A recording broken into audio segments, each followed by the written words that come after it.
Before we consider the evidence that King County prosecutors of Washington State are engaged in heavy-handed witness tampering, let's talk about blackmail first.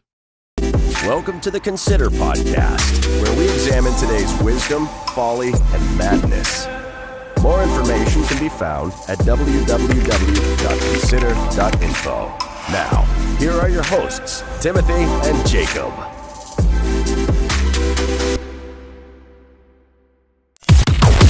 A Prosecutor Simmons Bible Study Law of God. Section Isaiah Code 29:19-21. Once more the humble will rejoice in the Lord. The needy will rejoice in the Holy One of Israel. The ruthless will vanish. The mockers will disappear. And all who have an eye for evil will be cut down. Those who with a word make a man out to be guilty, who ensnare the defender in court, and with false testimony deprive the innocent of justice. Isaiah 29:19-21. The Consider Podcast. Did you enjoy the snow, Jacob, or was it enough to even really bother playing in? Oh no, it was not bad. It was a good healthy amount, just enough. Good. Let's talk about blackmail, because that's where all of this started. Most people don't realize, or wouldn't realize, that the hate crime activity first started by a woman who wanted to be paid to sit at home and do nothing. And she hired an attorney down in California, a quote Hollywood attorney, well known. I went and looked him up because we were getting these letters essentially saying, I'm going to spread rumors. I'm going to destroy you. I'm going to take all the slander that I've been doing, everything, and I'm going to spread that around. So that was the first warning that she was going to engage in a hate crime. Now, what makes this significant is that what she wanted was a monthly income off the business. So on the one hand, she's spreading the lie that I stole wine press, which has been thoroughly debunked, but I haven't heard any apologies from King County prosecutors. After all, that's what they kind of based the whole cult thing on and went for it from there. But anyway, she wanted money, and that each month we would send her money and she'd keep quiet. When I refused that, and by her own words, I'm the only person that she's never been able to con, then she went about the hate crime. So none of this was a big mystery. Jacob, you know who I'm talking about. I'm barely scratching the surface, correct? Correct, yes. All right. Anything you want to say, Jacob, before we move on? What's important about this is that we'll see how this slander and these bitter roots and these lies filtered all the way down into this particular corruption by King County prosecutors, City of Enumclaw police, and how all of that led to this setup. Let's go to Isaiah chapter 29, verse 19-21. Isaiah chapter 29, 19-21. I'm just going to do a quick read here. I think there's a sound bite for that, Jacob. So when I'm done just kind of discussing here a little bit, just play that and we'll move into the next section. Okay. Once more, the humble will rejoice in the Lord. The needy will rejoice in the Holy One of Israel. The ruthless will vanish. King County prosecutors were ruthless.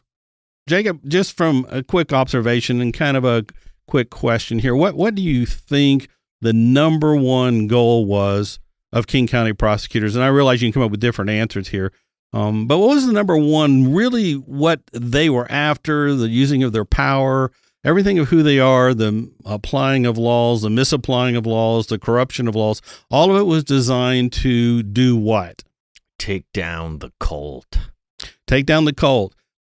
Above that, in order to take down the cult, they had to do this next thing, which was deprive the defense of being able to defend. Mm-hmm. For some reason, prosecutors across the land have this very evil, wicked notion that they think a good prosecution is really to deprive or take away from the defense the ability to defend themselves. You know, you make them bankrupt, they call their friends in, they harass them. And there's even prosecutors that will send you to a certain prison to soften you up. So they really think that their number one goal, and this is why they're headed to hell, by the way, is to just oppress anybody that's a defendant. Well, that's not what a prosecution is. A prosecution is very simple. It is taking the facts and the evidence of a charge and proving it to a jury. And of course, what we're talking about here, it was the opposite of that. We were the ones presenting the evidence, and they were acting like the defense, just poking holes in it because they didn't have anything to actually prove that the crime existed, and everything that did exist in terms of evidence would have proven that it did not and was not able to happen. Anything on that, Jacob? No.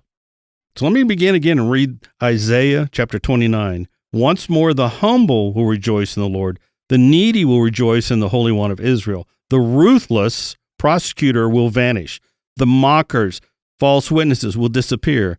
And all who have an eye for evil will be cut down. It's amazing how these prosecutors think an honest prosecution is to have an evil eye of how they can just cause as much pain as possible. Those who with a word, Isaiah says, those who with a word make a man out to be guilty, who ensnare the defender in court with false testimony and deprive the innocent of justice. Does that not fit them to a T? Yes. Absolutely. So those who with a word make a man out to be guilty. Now, why is that scripture able to say that? What goes neck and neck or right aligned with each other? In order to snare somebody with a word, what do you have to have? You have to have false witnesses. Because normally if you have a story, an event, something that took place, solid evidence, it's a solid storyline. But when you bring in false witnesses, they can just change that as they want to. And that's why you can never fully defend yourself, because they just enter in stupid stuff. We looked at the last one about somehow she didn't celebrate birthdays, so that she doesn't remember anything, as if there was a birthday trauma out there. Those who with a word make a man out to be guilty, who ensnare the defender in court with false testimony. That's why Malcolm Frazier was found guilty. It was all false testimony, and it was just a snare. There was no way out of it. They made sure of that. It says to deprive the innocent of justice. Everything that King County Prosecutors did was to deprive us of being able to speak and to defend ourselves. In fact, how many times, Jacob, did Prosecutor Jason Simmons whine and complain about the cameras that we had in the courtroom? Oh, yeah. He kept it up. On and on he went with that. You know, think about that for a minute. Why wouldn't he want the cameras in there if what he's doing is all proper and it's all good and it's all, this is element, as long as, you're not putting, you follow what I'm saying? Correct, yes. You think he'd want it. It was his TV show, but they didn't want any evidence out there of their corruption. All right, Jacob, let's begin to talk about witness tampering. Now, when I say the word witness tampering, what do you usually think of? You think of like a guy behind the scenes wheeling and dealing, queuing them up before they take the stand. So there's like almost like interference. You're tampering, you're tweaking it, whatever they're going to say. Yeah, I think there's a gamma to this particular word. I always think of witness tampering is the subtlety of getting to that. But that's true. You've had mob people, threaten to kill people if they testify. So witness tampering is a vast range of different things. Sure, it can come out in a lot of different ways, for sure. Well, the King County Prosecutors seriously engaged in heavy witness tampering. And the reason why I'm hesitating with witness tampering, it's not a strong enough word. Mind manipulation, planting false memories, conveying attitudes, stirring up the hate crime. It goes beyond just tampering like with testimony. They were heavily engaged in keeping the hate crime alive and spreading it around. And we'll see this by their own words here in just a minute. I'm going to play it's actually a AI voice because I didn't want to have somebody to have to read it, from one of the family members' aunt, who's talking about all the different things that went on and who she's thanking. And I want people to notice how heavy-handed the prosecutors went there to manipulate this situation and to take control of it. I mean, Malcolm Frazier, at one point, a juror was walking out of the courtroom. So he pulled open the door to allow her to come on out. And Jason Simmons about had a cow the next morning about how, this can cause all kinds of problems and this could create a bias that's in there. Of course, if Malcolm would have just stood there and not opened the door, would that would have also... He's evil and he's smug. So and he won't... He doesn't even have that's basic, just one more example. There's no way to come out right in this thing when you have false witnesses, because they just changed the story and the whole bit. Correct. Well, what about Prosecutor Jason Simmons? The 5 prosecutors that came in smiling and waving to the jurors. You know, I emailed King County Prosecutor, then Sattisburg, and said, I want the name of those 5 prosecutors that came in and sat down in the courtroom, smiling and actually waving to the jurors there to show, I guess, their support, to manipulate the jurors. That's why they're there, right? Mm-hmm. Yep. Well, I got a message back, of course, saying, I'm sorry, we don't keep that information. Mm-hmm. Well, I didn't ask if he kept the information. I said I wanted the names. He could have sent a memo around. You're telling me he didn't know who was going in there, or somebody didn't know? They play the constant lie word game. Well, we don't keep records of that. Well, yeah, I'm sure you don't keep records of prosecutors walking into the courtroom, but that doesn't mean you don't know, especially in this case when you were happy, you told me, those were your words, you're happy to take the full force. And in my perspective, the truth perspective is all the corruption that's inherent in the King County court system and destroy anyone from being able to defend themselves, run us out of town, and destroy us all because you listened to a bunch of false witnesses. Anything on that? No. We were constantly harassed about everything from cameras to being there. How many times did he try to intimidate everybody that showed up to even be in the courtroom to support and watch the situation? He'd call them out by name. Oh, do you know so-and-so? And then they'd go down the list. Wasn't your name done many times like that? Yeah, he would always be asking his witnesses if they knew anybody in the room. Did you know anybody from Sound Doctrine Church? Blah, blah, blah. And calling out the names then and making sure that was heard. He was trying to intimidate the whole church. That's what he was trying to do. That's not just witness tampering. That's intimidation. Mm-hmm. There was nothing to be gained from that except to try and intimidate everybody. And, of course, why not? The hate crime was in full swing in Enumclaw because they were protecting the woman who sought to blackmail me, or the wine press actually, blackmail wine press, to get money out of it. And what can I say? I get lost for words and how stupid it is. All right, here's another one. Iwood Goodwin, who no longer works in this department, was part of the media representative for King County Prosecutors. Well, the Courier-Herald, and we'll talk about how they were biased here in a moment. Iwood Goodwin, a media representative for King County Prosecutors, the Courier-Herald calls up and says, hey, what's the defense next move? Now think about that question. He's calling King County Prosecutor's office, getting a hold of the representative, and asking, what is the defense going to do next? And do you know what his response was, Jacob? No. Let me give you a call. Mm. So he didn't even talk to him on the phone. He didn't email, so there's a record of all this. Mm-hmm. They picked up phone, had a phone conversation about what the defense was going to do to the press, who was already demonstrated that they were negative. And by the way, that'll be important. They didn't seem to object to the Courier-Herald doing their publicity and their news. But anyway, so Iwood Goodwin... And so when I request the information and I go, okay, I want a record, what was said, what was done, what are the notes? Oh, we don't have any of that. Mm-hmm. So they're allowed. King County prosecutors are literally picking up the phone, talking to people in the press or whoever it might be, if they can help, if it will help them get a conviction. And that's not just witness tampering. That's engaging, as far as I'm concerned, in the crime itself that was going on. Mm-hmm. In fact, after the trial, when I called Mr. Guhu, I think that's how his name is, Goodhew. Mm-hmm. And I asked him, I said, I want an investigation into the hate crime. Mm-hmm. And he said, there'll be no investigation in the hate crime. And I'm very familiar with Athena Dean Holtz. Very familiar. Mm-hmm. You get the idea. This is not witness tampering, because they knew she was actively engaged in hate crime activity, in intimidation to us, and the King County prosecutors protected her so that she could continue and inflame the hatred against her. And all of that has to do with, well, probably 2 reasons. 1, they wanted to win a conviction, and 2, they really believed in their lies, because they listened to liars, that somehow they were doing good by framing an innocent man. Mm-hmm. Remember the Courier-Herald, as far as, just again to mention how one-sided this was, the reporter at the time, the defense has usually its first 2 or 3 days to present all of its arguments about why this person is innocent. He didn't show up in the courtroom during those days. Correct. Then he showed up only when the prosecution was doing his things. And it gets worse than that. Do you remember, Jacob?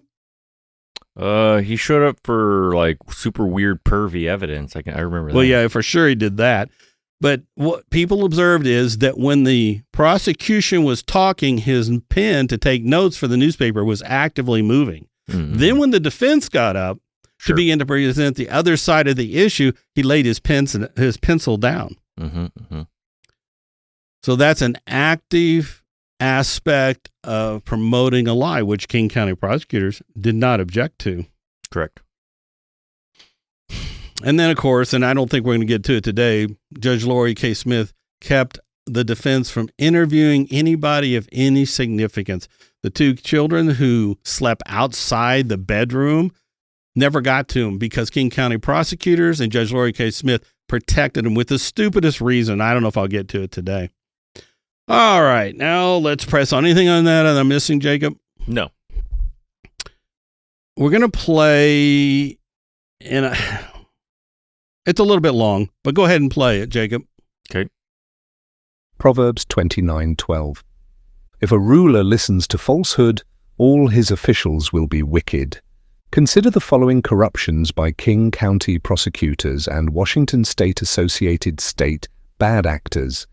This is witness tampering with an extremely heavy hand at accusation manipulation by Washington State prosecutors. Note once again that City of Enumclaw Detective Grant McCall sat alone manipulating, scripting and forcefully guiding the accusations. Enumclaw police also deleted evidence while refusing to investigate the hate crime. Indeed, Enumclaw police blocked, refused, and would not go to the house and investigate whether the accusations were in fact true. This is because Enumclaw Detective Grant McCall and King County prosecutors knew that such an investigation would prove, without any doubt, the alleged crime was impossible. To this day, authorities continue to ignore McCall's crimes and calls for an investigation. See www.enumclaw.com for proof. The following is from the court transcript of State of Washington versus Malcolm Fraser.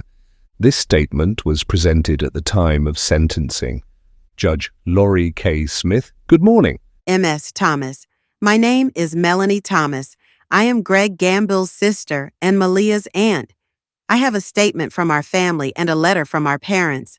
From the beginning of this case, we have felt that the case was handled well and fairly by both the prosecutor and the presiding judge, and want to thank them both for their care. Hang on, Jacob. I'll have you pause it here and there. So it was handled fairly, correct, Jacob? No. Yeah, everybody says that when the judge gives them what they want. Correct. Everybody, when you're happy with the outcome, whichever side, is always going to say that. Correct, because they don't understand what justice is. Correct. Suppose it would have come out that he was innocent. You think she would have said, "Oh, thank you so much. This was handled professionally and done well." If he came out innocent, she'd be ragging on the court that it wasn't fair, and who knows, whatever they would say. Sure. Or it would be the defense did this and lied about that. Yeah. It would be enumclaw.com was there. It was their fault. Now, a little bit of a backstory here is you read and listen to the rest of this family group was extremely hostile to the church. They never came to church. They never talked to me. Nothing ever happened. They just didn't like, and they're just hostile in general and hostile toward Christianity to the extreme.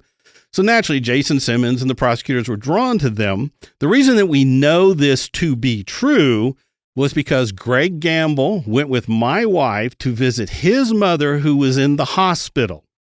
Now, when that story was told, when somebody said, yeah, we went and visited Mr. Gamble's mother in the hospital, somebody out in this family said, no, it's not true. And they were shaking their head. No, it was true. That's actually took place. And the reason they don't know about it is because the mother told us not to say anything to anybody else in the family because they would get upset. So she wasn't going to talk to him about it. Nobody else was to talk about it because she knew there was an inherent hostility in general and in specifics to Christianity in of itself. And so there's no surprise here that Jason Simmons and the prosecutors will heavily use them to influence this trial. Anything on that, Jacob?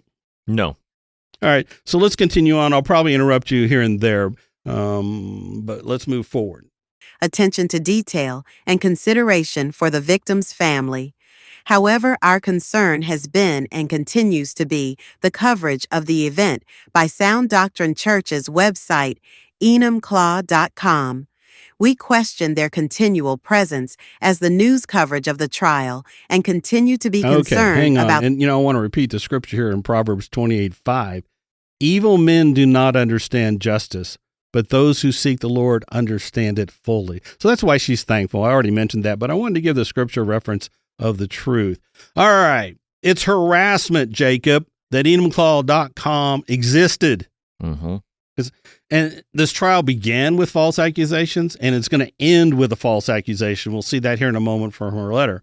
However, our concern has been and continues to be the coverage of the event by Sound Doctrine Church's website, EdomClaw.com. So defending ourselves is upsetting, harassing.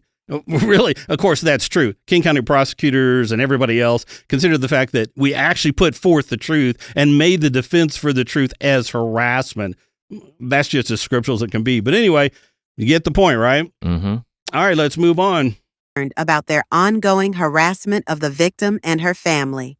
When the trial began, we printed the Who Is information from the web about EdomClaw.com.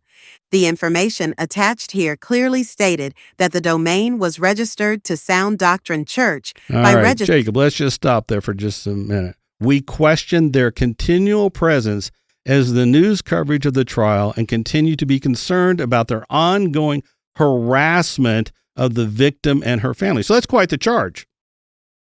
That is quite the accusation to say that we were harassing the victim and her family. Yes, it is. Now, what's missing in this letter? Anybody know? Well, any truth is missing from this letter. Well, truth for sure. No evidence. Oh, sure, yeah. If we wait. She. I don't know. We haven't finished it. She printed something. Ooh. Well, there's not a single thing in here saying correct. They said this and they said this over here. It's just harassment, and so. But guess who's behind the scenes here? You know where this is coming from. I'm not telling you they weren't upset. People that don't love the truth are upset when you bring the truth. But guess who's in the back? Who does this smell like already? Where are you getting a whiff of corruption? Who's involved in going for EdomClaw.com? Who was always after EdomClaw.com? Who was always trying to bring attention to the judge? Have you read what's on EdomClaw.com? Never the Courier Herald, of course. But have you read these things? Who is constantly doing that, Jacob? Who they say is doing it? No, I'm sorry, I'm confused you. King County prosecutors were always whining to the judge and in court about EdomClaw.com. They consider the defense putting up a defense or people actually dealing with slander in a town as harassment. Yes. When the trial began, we printed the Who Is information from the web about EdomClaw.com. Ooh, I wish we had sound effects. Ooh, oh, you did some serious investigation. You typed a Who Is. And out of that little piece of information comes a whole set of harassment, going after the family, going after the victim, all these things. Not a single shred of evidence, but this huge emotional, gee, you're coming after us.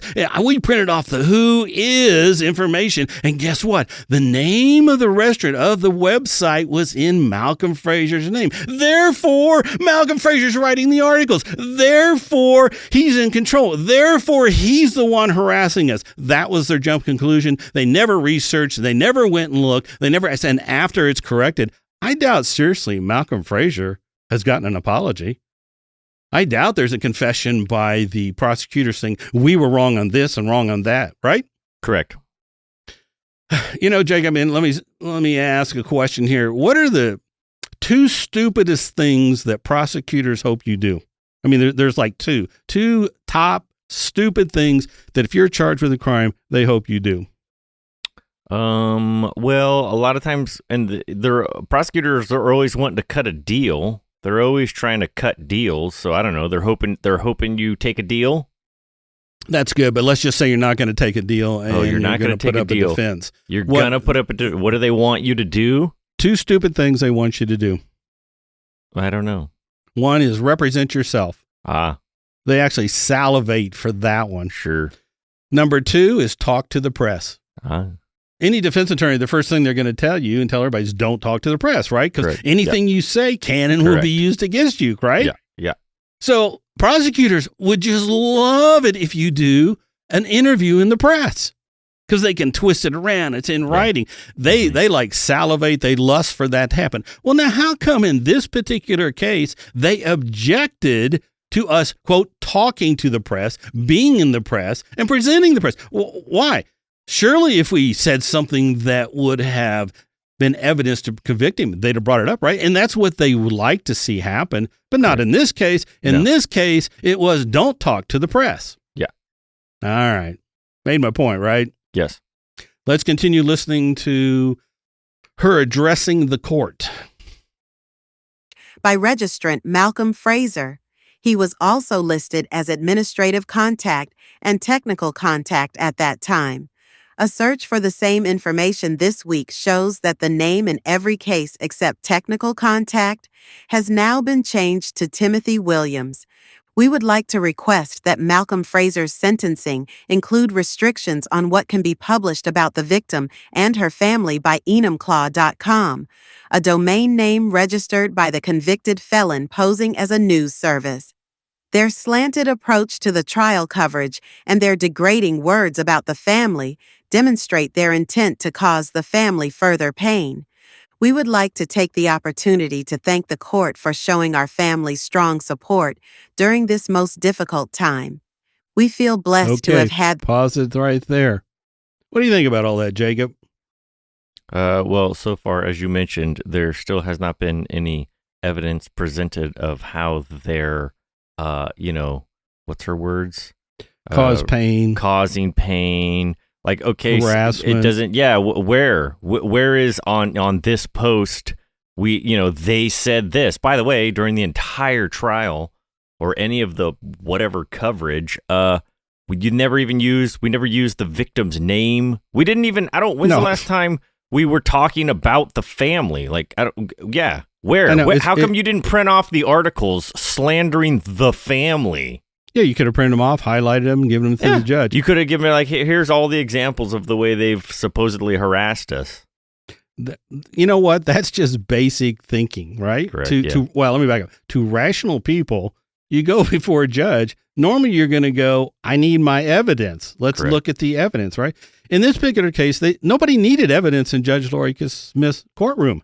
Correct. It's like the accusation was considered evidence. Yes. Or just putting, so they state we've been harassed. Clearly Malcolm Fraser's involved and he's right. It's all kind of mixed up anyway. Now he goes on to explain it later, so I won't do it here. They're jumping to conclusions that they want to go to.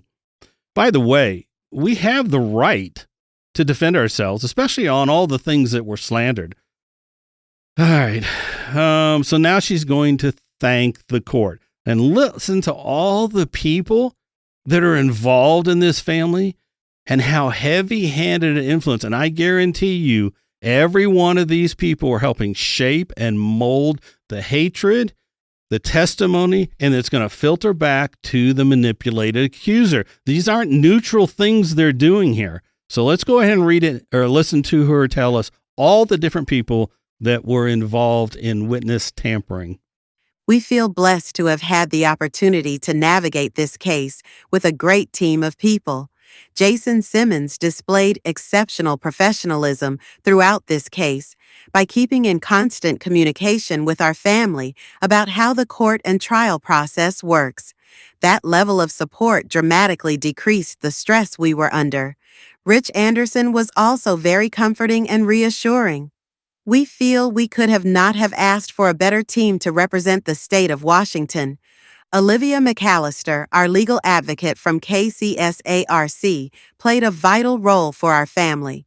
Her constant presence and constant education on the ins and outs of the legal system was just the support we needed.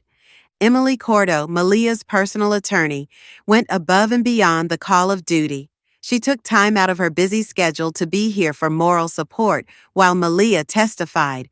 We are forever grateful to her. Judge Lori K. Smith, your smile and soft voice helped get us through the most emotionally charged part of this case. For that, we thank you. As far as sentencing for Malcolm Fraser is concerned, the only thing that we ask is that the court... Let me make a quick comment about this smile and soft voice. That's not somebody that's sympathetic. those are people that are in high positions of authority, filled with arrogance, who do not have to get mad. Does that make sense, Jacob? Mm-hmm.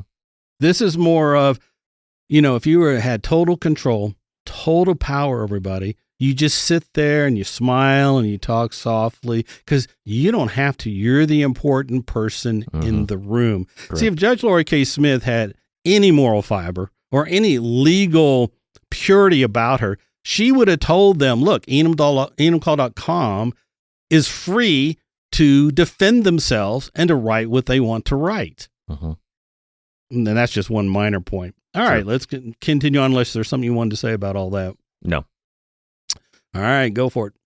The only thing that we ask is that the court please take into account the harassment Malcolm Fraser put our family, Jason Simmons, Detective Grant McCall, and many others through during the entire duration of this case using his enumclaw.com website. We trust the court will seek justice for Malaya. Prosecutor, Simmons Bible Study Questions, the Consider podcast. Jacob, look at all the prosecutors and lawyers that were influencing.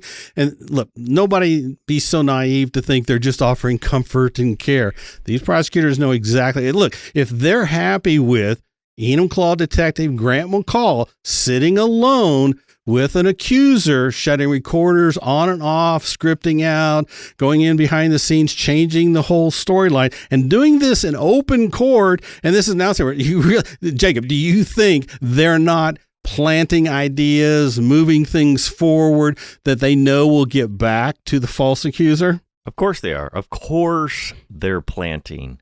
Absolutely. Look, nobody, go ahead, keep talking. It's like, well, the fact, I think it's, yeah, anybody that's in buds with Detective Grant McCall thinks he's a great cop, thinks he did a good investigation, clearly is going to be behind the scenes maneuvering, twisting, influencing, tampering. You bet they are. In every way. Have total disregard for the law, human rights, any type of honesty or truth. There's no way they were not only planting ideas and all of those things, but also moving the hatred along in the direction they wanted it to go. Correct. This lady, I don't even remember her name now, the family member, she's nothing but a pawn. She's literally nothing. I mean, she is, of course, corrupted she's herself. a pawn. On that sense, you really do feel sorry for them. They are being used. I mean, it's hard to feel sorry. That's even a strong word. But yes, you are nothing but a pawn in the system. And she goes down all the different people that used her and the rest of the family as a pawn.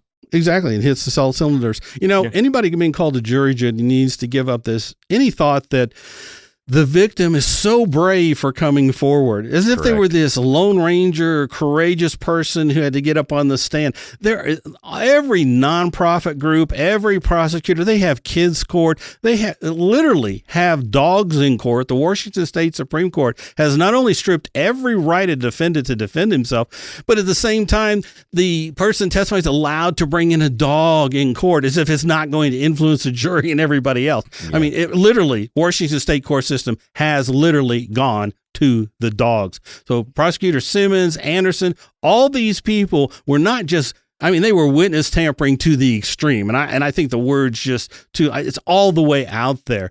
I don't know. In fact, I don't understand how this is not even criminal on many levels. Again, these people were not a single person in this group was concerned with ever exposing that somebody might be falsely charged with the crime or the accusations are not true. Therefore, you get this group thing going around where everybody comes together and they begin to agree with one another, and it carries on a whole new exaggeration. You know what I'm talking about, Jacob? Yeah, it's nowadays they'll use this term like echo chamber, like they're only in their own little echo chamber just hearing themselves. Exactly.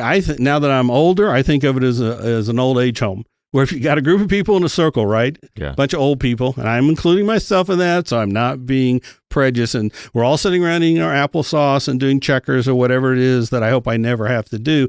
And you're in a room and you go, man, my elbow is really hurting me. Mm-hmm. What will that conversation then explode into probably for the rest of the day, Jacob? Everybody else talking about their pains. Exactly. And their pain is worse than the other person's pain. And my pain is suffering more, and I've had this longer. So what happens, it becomes self-fulfilling prophecies. But at the end of the day, guess what? Everybody's in a lot of pain because that's all you talked about. Yeah. That was the same thing. That this was a lynch mob in Judge Lori Kay's courtroom, and she was hanging the rope. She's a hanging judge. That's all this was. That again, we're back to this heavy charge without a single piece of evidence. This smells, and look at all the prosecutors and all the lawyers. Every single one of those people that she mentioned have zero interest in actually finding someone to be a liar and making an accusation. And this is just the people that she's listing. We know there's all kinds of other people. I know the person that was going around trying to blackmail me was heavily involved. In fact, the Enumclaw police and King County prosecutors encouraged her to do so and protect her. So what we're seeing here is a reflection of Rich Anderson and all of these other people, and Judge Lori K. Smith, that they're, what am I trying to say, prejudice, their love of corruption is coming focused in this particular charge. Let me read this again. As far as sentencing for Malcolm Frazier is concerned, the only thing that we ask is that the court please take into account the harassment Malcolm Frazier put our family, Jason Simmons, Detective Grant McCall, and many others through during the entire duration of this case using his enumclaw.com website. That is an amazing charge that obviously I keep repeating myself. There is no evidence for that. Yeah. And that's what they're concerned about. They're concerned that the truth actually might come out. What were you going to say, Jacob? No, I wasn't going to say anything. All right. Well, Malcolm Frazier didn't write a single thing on enumclaw.com. Malcolm Frazier was not even involved in putting it down, and he'll explain that himself. Jacob, let's go ahead and play Malcolm Frazier's sentencing and his response to this, and you get to hear a little bit of what he had to say. Now, what is important here, and Prosecutor Simmons, I'd be happy to know that when Malcolm talked to the court, it was reported to a newspaper, a big newspaper over in England, that Malcolm spoke like a Nazi. He mentioned something about the Nazis and how Jews were probably, I think that's what's in here. So they called to slander there. Now, when I contacted the newspaper and said, oh, do you have proof for this? I don't find this in the testimony. But you'll be glad to know that the hate crime was spread all around the world. You did an excellent job of protecting hatred. Go ahead, Jacob. Let's listen to what Malcolm has to say. Prosecutor Jason Simmons' Bible study time. Convicting the innocent by corrupting power plays. Convicting the innocent without investigations. Convicting the innocent by hate crime police planting accusations. Convicting the innocent by every corruption possible in the state of Washington. Convicting by hating the one who reproves in court. Amos 5:10. You hate the one who reproves in court and despise him who tells the truth. Testimony at sentencing by Malcolm Frazier. I am disappointed with the legal system, as I stated on Tuesday. I believe this court had an opportunity to do the right thing and set right a jury verdict which was plainly wrong. I don't think it is right to hide behind the law when the law is clearly wrong, and I don't think it is right to hide behind a jury opinion when the jury opinion is clearly wrong. So finally, I do want to say that whoever printed out the letter about enumclaw.com is correct. I did register the domain name because I have been working for the church. Registered all of the domain names at one point. Our church has many domain names for websites and ministry purposes. enumclaw.com has been owned by the church for, I believe, 10 or 11 years. And at that point, I was in charge of domain names and did register that. And it was changed to Timothy Williams when all these charges came up, because my involvement with the church was dramatically cut due to the issues surrounding this case. But I personally have had no involvement with enumclaw.com throughout this case. Timothy Williams, who was really the only person who stood up throughout this case and just told the truth, regardless of the consequences to him personally and to his family. And again, his wife is dying, so he understands fully the consequences of that. He has managed enumclaw.com. He has stood up for the truth. I don't think anything on enumclaw.com that has been printed has been false that I am aware of. And again, I personally have no involvement with it other than to initially register the domain name. So I just wanted to say that I am very thankful for Timothy Williams' desire and love and willingness to stand up for the truth in this case, which is not popular. It doesn't win any friends to be seen to support someone who is accused of child molestation and child rape. But the essence of love is to do what is right regardless of the consequences to yourself. So I want to thank him especially. I am very blessed compared to many people in my situation. This is not an isolated case. False accusations are made all the time, along with legitimate accusations.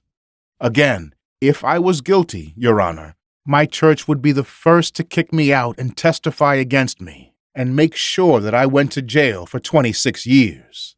King County, Corrupt Courts. Prosecutor, Deep Corruption. Washington State Prosecutors. The Consider Podcast, examining today's wisdom, folly, and madness. www.consider.info.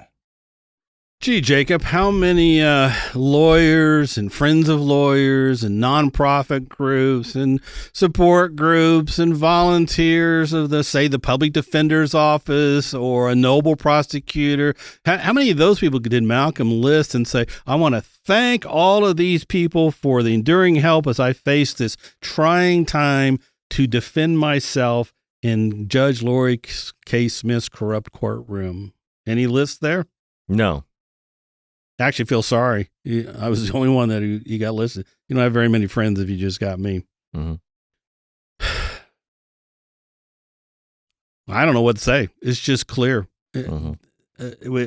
As I said, this trial began with a false accusation. It was full of false accusations, and it ends with a false accusation. Mm-hmm. Nobody's corrected their lies. Nobody's corrected their misconceptions. Nobody's repented of their hatred that is blinding them to the truth. Nobody's repenting of the selfish ambition that's blinding them to the truth. I haven't heard any repentance in anybody. Have you, Jacob? No, I have not. Hosea 9, 7-9. The days of punishment are coming. The days of reckoning are at hand. Let Israel know this. Because your sins are so many and your hostility so great, the preacher is considered a fool, the inspired man a maniac. The preacher is the watchman, yet snares await him on all his paths, and hostility in the house of his God. They have sunk deep into corruption. God will remember their wickedness and punish them for their sins. Prosecutor Jason Simmons Bible Study Questions. The Consider Podcast. Examining today's wisdom, folly, and madness. www.consider.info. Because your sins are so many and your hostility so great, the preacher is considered a fool, the inspired man a maniac. The preacher is the watchman, yet snares await him on all his paths, and hostility in the house of his God. They have sunk deep into corruption. That's Hosea 9:7. When you look at the state of Washington, Jacob, it's easy to understand why they hated Sound Doctrine Church. Because Sound Doctrine Church was about love, righteousness, holiness, self-discipline, and above all, one of the things that makes all those things real is truth. Well, in the state of Washington, all kinds of perversion and laws to protect perversions and people in high places that live impure lives are the ones that are in charge and hold the power, correct? Correct. So they really think that those who step up and say, we need to be self-disciplined, we need to love our parents and our father and our mother, and we do it by doing this and following God and Jesus Christ, all those things, all the good that was there, they really do, deep in their heart, believe the lie that somehow those things are evil. Mm-hmm. Take us out of here, Jacob. Nothing on the Consider podcast should be considered legal or life advice. Each is admonished to seek a holy God and obey by picking up a cross to follow Jesus. The Consider Podcast, www.consider.info.